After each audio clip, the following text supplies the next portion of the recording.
Hi ನಮಸ್ಕಾರ. ಅಲ್ಲಿನ್ವ ನನ್ನ ಕನ್ನಡ ಚಾನಲ್ಗೆ ಸ್ವಾಗತ. ಈ ದಿನ ತುಂಬಾ ರುಚಿಯಾಗಿ ಮನೆಯಲ್ಲೇ ಸುಲಭವಾಗಿ ಮಾಡಿಕೊಳ್ಳುವಂಥ ಮಾವಿನ ಹಣ್ಣಿನ ಕೇಕ್ ಮಾಡೋ ವಿಧಾನ ನೋಡೋಣ. ಇದಕ್ಕೆ ಮೈದಾ ಉಪಯೋಗಿಸಿಲ್ಲ, ರವೆಯಿಂದ ಮಾಡಿರೋವಂಥದ್ದು. ಇದಕ್ಕೆ ಓವನ್ನು ಉಪಯೋಗಿಸಿಲ್ಲ, ಹಾಗೆ ಪಾತ್ರೆಯಲ್ಲಿ ಮಾಡಿರೋವಂಥದ್ದು. ಈಗ ಮಾವಿನ ಹಣ್ಣಿನ ಕೇಕ್ ಮಾಡೋದಕ್ಕೆ ಒಂದು ದೊಡ್ಡ ಸೈಜಿಂದು ಮಾವಿನ ಹಣ್ಣನ್ನು ತೊಗೊಂಡಿದ್ದೀನಿ. ಅದು ಹುಳಿ ಇರಬಾರ್ದು, ಸ್ವೀಟಾಗಿರುವಂಥ ಮಾವಿನ ಹಣ್ಣನ್ನು ತೊಗೋಬೇಕು. ಕೇಕ್ ಮಾಡುವಾಗ ಈ ರೀತಿ ಕಪ್ಪನ್ನು ಉಪಯೋಗಿಸ್ಬೇಕು. ಎಲ್ಲ ಕಡೆಯೂ ಒಂದೇ ಅಳತೆ ಇರಬೇಕು. ಕೆಳಗಡೆ ಚಿಕ್ಕದಾಗಿ ಮೇಲೆ ಅಗಲವಾಗಿ ಆ ರೀತಿ ಇರಬಾರ್ದು. ಈ ರೀತಿ ಕಪ್ಪನ್ನು ಉಪಯೋಗಿಸ್ಕೋಬೇಕು. ಆಗ ಸರಿಯಾದ ಮೆಜರ್ಮೆಂಟ್ ಸಿಗುತ್ತೆ. ಈಗ ಮಿಕ್ಸಿ ಜಾರಿಗೆ 1/4 ಕಪ್ನಷ್ಟು ರವೆನ ತೊಗೊಂಡಿದ್ದೀನಿ. ಇದು ಮೀಡಿಯಮ್ ರವೆ, ಉಪ್ಪಿಟ್ಟಿಗೆಲ್ಲ ಉಪಯೋಗಿಸ್ತೀವಲ್ಲ ಆ ರವೆ ತೊಗೊಂಡಿದ್ದೀನಿ. ಅಥವಾ ಸಣ್ಣ ರವೆ ಆದರೂ ತೊಗೊಬೋದು, ಚಿರೋಟಿ ರವೆ ಅದನ್ನಾದರೂ ಉಪಯೋಗಿಸ್ಬೋದು, ಯಾವುದಾದ್ರೂ ತೊಗೋಬೋದು. ಇದನ್ನು ಮಿಕ್ಸಿ ಜಾರಿಗೆ ಸೇರಿಸ್ಕೊಂಡು ನೈಸಾಗಿ ಗ್ರೈಂಡ್ ಮಾಡ್ಕೋಬೇಕು. ತರಿ ಇರಬಾರ್ದು. 1/4 ಕಪ್ನಷ್ಟು ರವೆನ ಈ ರೀತಿ ಪೌಡ್ರ್ ಮಾಡ್ಕೊಂಡಿದ್ದೀನಿ. ಪೌಡ್ರ್ ಮಾಡಿರೋಂಥ ರವೆನ ಸಪ್ರೇಟಾಗಿ ಒಂದು ಬಟ್ಲಿಗೆ ಸೇರಿಸ್ಕೋಬೇಕು. ಈಗ ಅದೇ ಮಿಕ್ಸಿ ಜಾರಿಗೆ 3/4 ಕಪ್ನಷ್ಟು ಸಕ್ಕರೆನ ಸೇರಿಸ್ಕೊಂಡು ನೈಸಾಗಿ ಪೌಡ್ರ್ ಮಾಡ್ಕೋಬೇಕು. ಈಗ ಸಕ್ಕರೆನ ಪೌಡ್ರ್ ಮಾಡ್ಕೊಂಡಿದ್ದಾಗಿದೆ. ಕೇಕ್ ಮಿಕ್ಸ್ ಮಾಡೋದಕ್ಕೆ ಒಂದು ಅಗಲವಾಗಿರೋಂಥ ಬಟ್ಲು ತೊಗೊಂಡು ಅದಕ್ಕೆ ಪೌಡ್ರ್ ಮಾಡಿತ್ತಲ್ಲ ಆ ಸಕ್ಕರೆ ಪುಡಿನ ಸೇರಿಸ್ತಾ ಇದ್ದೀನಿ. 3/4 ಕಪ್ನಷ್ಟು ಸಕ್ಕರೆ ಪೌಡರನ್ನು ಸೇರಿಸ್ತಾ ಇದ್ದೀನಿ. ಅರ್ಧ ಕಪ್ನಷ್ಟು ಹಾಲನ್ನು ಸೇರಿಸ್ಕೋಬೇಕು. ಜಾಸ್ತಿ ಹಾಕ್ಕೊಬಾರ್ದು, ಅರ್ಧ ಕಪ್ ಹಾಕಿದ್ರೆ ಸಾಕಾಗುತ್ತೆ. ಇದು ಬ್ಯಾಟರ್ ತುಂಬ ತೆಳುವಾಗಿ ಮಾಡ್ಕೋಬಾರ್ದು, ಸ್ವಲ್ಪ ಗಟ್ಟಿಯಾಗೇ ಇರಬೇಕು. 1/4 ಕಪ್ನಷ್ಟು ಎಣ್ಣೆನ ಸೇರಿಸ್ತಾ ಇದ್ದೀನಿ. ಇದು ಸ್ಮೆಲ್ ಏನು ಇರಬಾರ್ದು, ಅದು ರಿಫೈನ್ಡ್ ಆಯಿಲನ್ನು ಉಪಯೋಗಿಸ್ಬೇಕು. ಇದಕ್ಕೆ ಸೂರ್ಯಕಾಂತಿ ಎಣ್ಣೆನ ಉಪಯೋಗಿಸ್ಬೋದು, ಕಡಲೆಕಾಯಿ ಎಣ್ಣೆನ ಉಪಯೋಗಿಸ್ಬಾರ್ದು. ಈಗ ಎಲ್ಲ ಸೇರಿಸಿದಾದ್ಮೇಲೆ ಚೆನ್ನಾಗಿ ಮಿಕ್ಸ್ ಮಾಡ್ಕೋಬೇಕು. ಈ ರೀತಿ ಚೆನ್ನಾಗಿ ಮಿಕ್ಸ್ ಮಾಡಿ ಹಾಲು ಮತ್ತು ಸಕ್ಕರೆ ಪೌಡರು ಎಣ್ಣೆ ಎಲ್ಲ ಹಾಕಿತ್ತಲ್ಲ ಅದೆಲ್ಲ ಚೆನ್ನಾಗಿ ಮಿಕ್ಸ್ ಆಗಬೇಕು. ಸಪ್ರೇಟ್ ಇರಬಾರ್ದು. ನೋಡಿ ಈ ರೀತಿ ಮಿಕ್ಸ್ ಆಗಬೇಕು. ಅಲ್ಲಿವರೆಗೂ ಚೆನ್ನಾಗಿ ಮಿಕ್ಸ್ ಮಾಡ್ಕೋಬೇಕು. ಒಂದೇ ಡೈರೆಕ್ಷನಲ್ಲಿ ಮಿಕ್ಸ್ ಮಾಡಬೇಕು.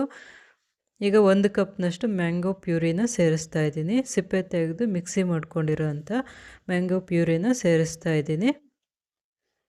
ಇದಕ್ಕೆ ನೀರೇನು ಸೇರಿಸಿಲ್ಲ, ಹಾಗೆ ಮಿಕ್ಸಿ ಮಾಡ್ಕೊಂಡಿರೋದು. ಇದನ್ನು ಸೇರಿಸಿ ಚೆನ್ನಾಗಿ ಮಿಕ್ಸ್ ಮಾಡ್ಕೋಬೇಕು. ಈಗ ಇದು ಚೆನ್ನಾಗಿ ಮಿಕ್ಸ್ ಆಗಿದೆ. ಇದಕ್ಕೆ ಪುಡಿ ಮಾಡ್ಕೊಂಡಿತ್ತಲ್ಲ ರವೆನ, ಆ ಹಿಟ್ಟನ್ನು ಸೇರಿಸ್ತಾ ಇದ್ದೀನಿ. ಈ ಹಿಟ್ಟನ್ನು ಸೇರಿಸಿದ್ಮೇಲೆ ಇದನ್ನು ಚೆನ್ನಾಗಿ ಮಿಕ್ಸ್ ಮಾಡ್ಕೋಬೇಕು. ಒಂದೇ ಡೈರೆಕ್ಷನಲ್ಲಿ ಮಿಕ್ಸ್ ಮಾಡಬೇಕು. ಒಂದು ಸಲ ಹಿಂದೆ ಒಂದು ಸಲ ಮುಂದೆ ಆ ರೀತಿ ಮಾಡಬಾರ್ದು. ಸ್ವಲ್ಪ ಗಟ್ಟಿಯಾಗಿರಬೇಕು, ತುಂಬ ತೆಳುವಾಗಿ ಮಾಡ್ಕೋಬಾರ್ದು.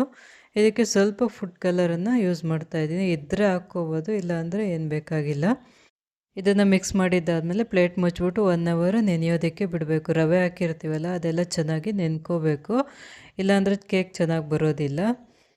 ಈಗ ಕೇಕ್ ಬೇಕ್ ಮಾಡೋದಕ್ಕೆ ಯಾವ ಬಟ್ಲು ತೊಗೊತೀವಿ ಆ ಬಟ್ಲಿಗೆ ಈ ರೀತಿ 1 ಟೀ ಸ್ಪೂನಷ್ಟು ಎಣ್ಣೆನ ಸೇರಿಸ್ಕೊಂಡು ಎಲ್ಲ ಕಡೆಯೂ ಸ್ಪ್ರೆಡ್ ಮಾಡ್ಕೋಬೇಕು. ಬಟರ್ ಪೇಪರ್ ಇದ್ದರೆ ಬಟರ್ ಪೇಪರ್ನ ಯೂಸ್ ಮಾಡ್ಬೋದು, ಎಣ್ಣೆನ ಅವಶ್ಯಕತೆ ಇರೋಲ್ಲ. ಅದಿಲ್ಲ ಅಂದರೆ ಈ ರೀತಿ ಎಣ್ಣೆ ಹಾಕ್ಕೊಂಡು ಅದರಲ್ಲಿ 1 ಸ್ಪೂನಷ್ಟು ಮೈದಾ ಹಿಟ್ಟನ್ನು ಹಾಕ್ಕೊಂಡು ಎಲ್ಲ ಕಡೆಯೂ ಸ್ಪ್ರೆಡ್ ಮಾಡ್ಕೋಬೇಕು.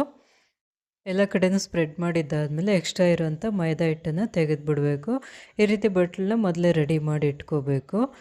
ಈಗ ಕೇಕ್ ಮೇಲೆ ಉದುರಿಸೋದಕ್ಕೋಸ್ಕರ ದ್ರಾಕ್ಷಿ, ಬಾದಾಮಿ, ಗೋಡಂಬಿನ ಸಣ್ಣದಾಗಿ ಕಟ್ ಮಾಡಿ ಇಟ್ಕೊಂಡಿದ್ದೀನಿ. ಈಗ ಬ್ಯಾಟರ್ ನೆನೆಯೋದಕ್ಕಿಟ್ಟು 1 ಅವರ್ ಆಗಿದೆ. ಈಗ ಅದನ್ನು ಬೇಕ್ ಮಾಡಬೇಕು. ಅದಕ್ಕೆ ದಪ್ಪ ತಳ ಇರೋವಂಥ ಪಾತ್ರೆನ ತೊಗೊಂಡು ಸ್ಟವ್ ಮೇಲೆ ಇಟ್ಬಿಟ್ಟು ಕೇಕ್ ಇಡೋದಕ್ಕಿಂತ ಒಂದು 10 ನಿಮಿಷ ಮುಂಚೆ ಸ್ಟವ್ ಮೇಲೆ ಇಟ್ಬಿಟ್ಟು ಫ್ಲೇಮ್ನ ಸಿಮ್ನಲ್ಲಿ ಇಟ್ಬಿಟ್ಟು ಬಿಸಿ ಆಗೋದಕ್ಕೆ ಬಿಡಬೇಕು. ಅದರೊಳಗಡೆ ಈ ರೀತಿ ಬಟ್ಲು ವೇಸ್ಟ್ ಯಾವುದಾದ್ರೂ ಬಟ್ಲಿದ್ದರೆ ಇಟ್ಕೊಬೋದು, ಅಥವಾ ಪ್ಲೇಟ್ನ ಉಲ್ಟಾ ಮಾಡಿಬಿಟ್ಟು ಬೇಯಿಸ್ಕೋಬೋದು. ಈ ಥರ ಸ್ಟೀಲ್ ಸ್ಟ್ಯಾಂಡ್ ಇದ್ದರೆ ಅದನ್ನು ಇಟ್ಬಿಟ್ಟು ಬೇಕ್ ಮಾಡ್ಕೋಬೋದು. ಆದರೆ ಇದಕ್ಕೆ ಪ್ಲಾಸ್ಟಿಕ್ ಇದಿದೆ ಸ್ಟ್ಯಾಂಡಿಗೆ, ಅದಕ್ಕೋಸ್ಕರ ಅದನ್ನು ಇಡ್ತಾ ಇಲ್ಲ. ಈಗ ಬಟ್ಲನ್ನ ಇಟ್ಬಿಟ್ಟು ಪ್ಲೇಟ್ ಮುಚ್ಚಿಬಿಟ್ಟು ಫ್ಲೇಮ್ನ ಸಿಮ್ನಲ್ಲಿ ಇಟ್ಬಿಟ್ಟು ಒಂದು 10 ನಿಮಿಷ ಪ್ರೀ ಹೀಟ್ ಆಗೋದಕ್ಕೆ ಬಿಡಬೇಕು. ಕೇಕ್ ಇಡೋಕ್ಕಿಂತ ಮುಂಚೆ ಒಂದು 10 ನಿಮಿಷ ಬಿಸಿ ಮಾಡ್ಕೋಬೇಕು. ಈಗ ನೋಡಿ ಬ್ಯಾಟರ್ ಎಲ್ಲ ಚೆನ್ನಾಗಿ ನೆಂದಿದೆ. ಇದಕ್ಕೆ ಕೆಲವೊಂದು ಪದಾರ್ಥಗಳನ್ನ ಸೇರಿಸಿ ಮತ್ತೆ ಮಿಕ್ಸ್ ಮಾಡಬೇಕು. ನೋಡಿ ಈ ರೀತಿ ಗಟ್ಟಿಯಾಗಿರಬೇಕು. ತುಂಬ ಗಟ್ಟಿನೂ ಇರ್ಬಾರ್ದು, ತುಂಬ ತೆಳುವಾಗಿರಬಾರ್ದು, ಮೀಡಿಯಮ್ ಆಗಿರಬೇಕು. ಈಗ ಇದಕ್ಕೆ 1/4 ಟೀ ಸ್ಪೂನಷ್ಟು ಬೇಕಿಂಗ್ ಪೌಡರನ್ನು ಉಪಯೋಗಿಸ್ತಾ ಇದ್ದೀನಿ. 1/4 ಟೀ ಸ್ಪೂನಷ್ಟು ಬೇಕಿಂಗ್ ಸೋಡಾನ ಉಪಯೋಗಿಸ್ಬೇಕು. ಅಡುಗೆಗೆಲ್ಲ ಉಪಯೋಗಿಸ್ತಿಲ್ಲ, ಅದನ್ನು ಸೇರಿಸ್ಕೋಬೇಕು. ಈ ರೀತಿ ಮೆಜರ್ಮೆಂಟ್ ಸ್ಪೂನ್ ಇಲ್ಲ ಅಂದರೆ ಮನೆಯಲ್ಲೇ ಸ್ಪೂನ್ ಇರುತ್ತಲ್ಲ, ಚಿಕ್ಕ ಸ್ಪೂನಲ್ಲಿ ಅಳತೆ ಮಾಡಿಕೊಂಡು ಉಪಯೋಗಿಸ್ಕೋಬೋದು. ಈಗ ಇದಕ್ಕೆ 1 ಟೀ ಸ್ಪೂನಷ್ಟು ವೆನಿಲಾ ಎಸೆನ್ಸನ್ನು ಸೇರಿಸ್ತಾ ಇದ್ದೀನಿ. ಇದು ಎಸೆನ್ಸ್ ಇಲ್ಲ ಅಂದರೆ ಏಲಕ್ಕಿ ಪೌಡರನ್ನು ಸೇರಿಸ್ಕೋಬೋದು. ಎಲ್ಲ ಸೇರಿಸಿದಾದ್ಮೇಲೆ ಒಂದು ಸಲ ಚೆನ್ನಾಗಿ ಮಿಕ್ಸ್ ಮಾಡಿಕೊಂಡು ಮೊದಲೇ ರೆಡಿ ಮಾಡ್ಕೊಂಡಿದ್ನಲ್ಲ ಬಟ್ಲಿಗೆ ಈ ಬ್ಯಾಟರನ್ನು ಸೇರಿಸ್ಕೋಬೇಕು. ಬೇಕಿಂಗ್ ಪೌಡರು ಮತ್ತು ಬೇಕಿಂಗ್ ಸೋಡಾನ ಈ ರೀತಿ ಕುಕ್ ಮಾಡೋ ಟೈಮಲ್ಲಿ ಹಾಕ್ಬಿಟ್ಟು ಮಿಕ್ಸ್ ಮಾಡ್ಕೋಬೇಕು. ಮೊದಲೇ ಮಿಕ್ಸ್ ಮಾಡಿಡಬಾರ್ದು. ಈ ಬ್ಯಾಟರ್ನ ಹಾಕಿದ್ದಾದಮೇಲೆ ಎರಡು ಸಲ ಚೆನ್ನಾಗಿ ಟ್ಯಾಪ್ ಮಾಡ್ಕೋಬೇಕು. ಏರ್ ಬಬಲ್ಸ್ ಏನಾದರೂ ಇದ್ದರೆ ಕಡಿಮೆ ಆಗುತ್ತೆ. ಈಗ ಕಟ್ ಮಾಡಿದ್ದಂಥ ಡ್ರೈ ಫ್ರೂಟ್ಸ್ನೆಲ್ಲ ಮೇಲೆ ಹಾಕ್ಕೋಬೇಕು. ಟೂಟಿ ಫ್ರೂಟಿ ಆ ಥರ ಏನಾದರೂ ಇದ್ದರೆ ಅದನ್ನು ಸೇರಿಸ್ಕೋಬೋದು. ಈಗ ಇದನ್ನು ಬೇಕ್ ಮಾಡೋದಕ್ಕೆ ಇಡ್ತಾಯಿದ್ದೀನಿ. ಬಟ್ಲು ಚೆನ್ನಾಗಿ ಬಿಸಿ ಆಗಿದೆ. ಇಟ್ಟು ಒಂದು 10 ನಿಮಿಷ ಆಗಿದೆ. ಈಗ ಬಟ್ಲು ಇಟ್ಬಿಟ್ಟು ಪ್ಲೇಟ್ ಮುಚ್ಚಿಬಿಟ್ಟು ಒಂದು 10 ನಿಮಿಷ ಮೀಡಿಯಮ್ ಫ್ಲೇಮಲ್ಲಿ ಬೇಯಿಸ್ಕೊಬೇಕು ಮೊದಲು. ಆಮೇಲೆ 40 ನಿಮಿಷ ಫ್ಲೇಮ್ನ ಸಿಮ್ನಲ್ಲಿ ಇಟ್ಕೊಂಡು ಬೇಯಿಸ್ಕೋಬೇಕು. ಮೈದಾದಾದರೆ ಒಂದು ಅರ್ಧ ಗಂಟೆಗೆಲ್ಲ ಬೆಂದ್ಬಿಡುತ್ತೆ. ರವೆ ಆಗಿರೋದ್ರಿಂದ ಒಂದು 50 ನಿಮಿಷ ಆದರೂ ಬೇಯಬೇಕಾಗುತ್ತೆ. ಈಗ 50 ನಿಮಿಷ ಆಗಿದೆ. ಪ್ಲೇಟ್ ತೆಗೆದ್ಬಿಟ್ಟು ಈ ರೀತಿ ಟೂತ್ ಪಿಕ್ ಅಥವಾ ಚಾಕು ಏನಾದರೂ ಇದ್ದರೆ ಚುಚ್ಚಿಬಿಟ್ಟು ನೋಡಿದಾಗ ಅದಕ್ಕೇನು ಹಿಟ್ಟು ಮೆತ್ಕೊಂಡಿಲ್ಲ ಅಂದರೆ ಅವಾಗ ಬೆಂದಿದೆ ಅಂದರ್ಥ. ಏನಾದರೂ ಹಿಟ್ಟು ಮೆತ್ಕೊಂಡ್ರೆ ಇನ್ನೂ ಸ್ವಲ್ಪ ಹೊತ್ತು ಬೇಯಿಸ್ಕೋಬೇಕಾಗುತ್ತೆ.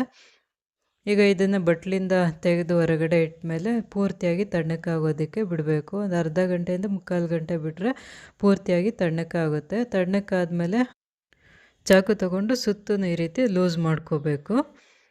ಆವಾಗ ಕ್ಲೀನಾಗಿ ಡಿಮೋಲ್ಡ್ ಆಗುತ್ತೆ. ಈಗ ಪ್ಲೇಟ್ ಅದ್ರ ಮೇಲೆ ಉಲ್ಟಾ ಹಾಕ್ಬಿಟ್ಟು ಉಲ್ಟಾ ಮಾಡಿಬಿಟ್ಟು ಒಂದೆರಡು ಸಲ ಟ್ಯಾಪ್ ಮಾಡಿದ್ರೆ ಪೂರ್ತಿಯಾಗಿ ಕ್ಲೀನಾಗಿ ಹೊರಗಡೆ ಬಂದ್ಬಿಡುತ್ತೆ. ಒಂಚೂರು ಅಂಟ್ಕೊಳೋದಿಲ್ಲ, ಕ್ಲೀನಾಗಿ ಬಂದ್ಬಿಡುತ್ತೆ. ತುಂಬಾ ರುಚಿಯಾದಂಥ ಎಲ್ಲರೂ ಇಷ್ಟಪಡುವಂಥ ಸೀಸನಲ್ಲಿ ಮಾಡಿಕೊಳ್ಳುವಂಥ ಮ್ಯಾಂಗೋ ಕೇಕ್ ರೆಡಿಯಾಗಿದೆ. ಈ ವಿಡಿಯೋ ಇಷ್ಟವಾದಲ್ಲಿ ಲೈಕ್ ಮಾಡಿ, ಕಮೆಂಟ್ ಮಾಡಿ, ಶೇರ್ ಮಾಡಿ, ಸಬ್ಸ್ಕ್ರೈಬ್ ಮಾಡಿ.